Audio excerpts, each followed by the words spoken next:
30 வருஷமா பூஜை பண்ணிக்கிட்டு வர நீயா என்ன பார்த்து 3 கண்டுமா அவிஞ்சு போச்சான்னு கேட்டேன். இதுவரைக்கும் வெளியில இருக்கிறவன் தான் விவரம் புரியாம கேள்வி கேட்டுக்கிட்டு இருந்தான். இப்ப உள்ள இருக்கிற நீயே என்ன கேள்வி கேட்க ஆரம்பிச்சிட்ட பாரு. நான் பதில் சொல்லித்தான் ஆகணும். பரமசிவனாய முன்னால நின்னு பேசுறது பின்ன என்ன பாவநாச சிவனா பேசுறது? பரமசிவன் தாயா பேசுறேன். நான் பாக்குற இந்த காட்சி உண்மையா இல்ல பிரம்மையா? பிரம்மையும் இல்ல எருமையும் இல்ல, பரமசிவனே தான். என்ன சொன்ன? மரம் வச்சவன் தண்ணி ஊத்தணுமா? அப்போ நீங்கள்லாம் மரம், நான் தண்ணி ஊத்துறவனா? அட பாவிகளா, கோயில் கிணத்துல இருக்க உப்பு தண்ணி எல்லாம் எடுத்து எந்த தலையில நீங்க தானையா கொட்டுறீங்க? அதுக்கு பதிலா உங்களை உட்கார வச்சு நான் கொட்டணுமா? அதுக்கு இல்ல ஆண்டவனே, 30 வருஷமா நான் உங்களுக்கு பூஜை பண்ணிட்டு வரேனே, எனக்கு எந்த விதமான வருமானமும் கிடையாது. ஆனா கள்ள கடத்தல் பண்றவன், கள்ள நோட்டு அடிக்கிறவன் இவெல்லாம் ஓன் இருக்கானுங்களே, இது என்னங்க நியாயம்? இந்த பார் பூசாரி, உனக்கு பூஜை பண்ண பிடிக்கல, நீயும் போய் கள்ள நோட்டாடி கள்ள கடத்தல் பண்ணு. உன்னை எவன் வேண்டான்னு சொன்னா?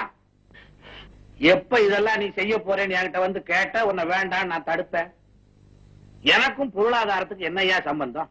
உன் பொண்ணு கல்யாணத்துக்கு பணம் வேணும்னா எவனாவது அறிஞ்சவன் தெரிஞ்சவன் சிநேகக்காரனை போய் கேளு. அதை விட்டுட்டு என்கிட்ட வந்த ஆளுதான். நான் என்ன கோயிலுக்கு பின்னால பேங்கா வச்சு நடத்துறேன்? என் உண்டியல்ல கூட நீங்க தானே பணத்தை போடுறீங்க, அதுவும் கள்ள பணம். நான் எடுத்து பார்க்கவா போறேங்கிற தைரியம் தானே?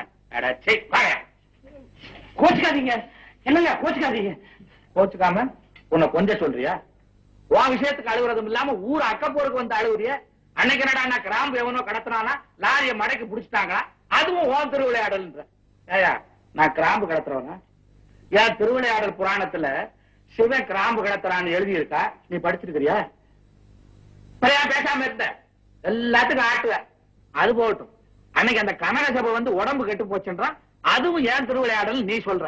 ஏயா அவன் உடம்பு கெட்டு போனதுக்கு அவன் திருவிளையாடல் காரணமா, ஏன் திருவிளையாடல் காரணமா? அவன் உடம்புல போய் நான் என்னையா செஞ்சேன்? நான் இந்த கேள்வி எல்லாம் கேட்கும் போது நீங்க லிங்கமா இருந்தீங்க. ஏன் லிங்கமா இருந்தா என்ன? இல்ல லிங்கத்துக்கு காது இல்லைன்றியா? அப்புறம் லிங்கத்துக்கு முன்னால போய் உன் காதென்ன செவடா, கண்ணென்ன குருடா, மூக்கு என்ன சப்பையான்னு கேட்கறிய, அது மாத்திரம் கேட்க தெரியுதா? இப்படித்தாங்க கஷ்டப்படுற ஒவ்வொருத்தரும் எந்த சாமி கிட்ட எப்படி கேட்கறதுனே தெரியாம அழுகுறோம். தெரியாம அழுகுறீங்களா? இந்த பார் பூசாரி, கோயிலுங்கிறது வந்து சொத்து கேட்டு சுகம் கேட்டு அழுகிறதுக்காக ஏற்பட்ட இடம் இல்லையா? பின்ன கோயிலுங்கிறது எதுக்குங்க? சொல்றேன் கேளு.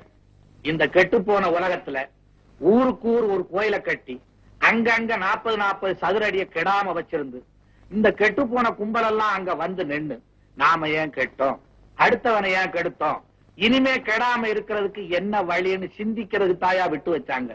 அப்போ நாங்க சிந்திக்கலையா? எங்கய்யா சிந்திக்கிறீங்க? நீங்க கெடுறதுக்கும் அடுத்தவனை கெடுக்கிறதுக்கும் இங்க வந்துதானே பிளானே போடுறீங்க. சிவ சிவ, நாம 2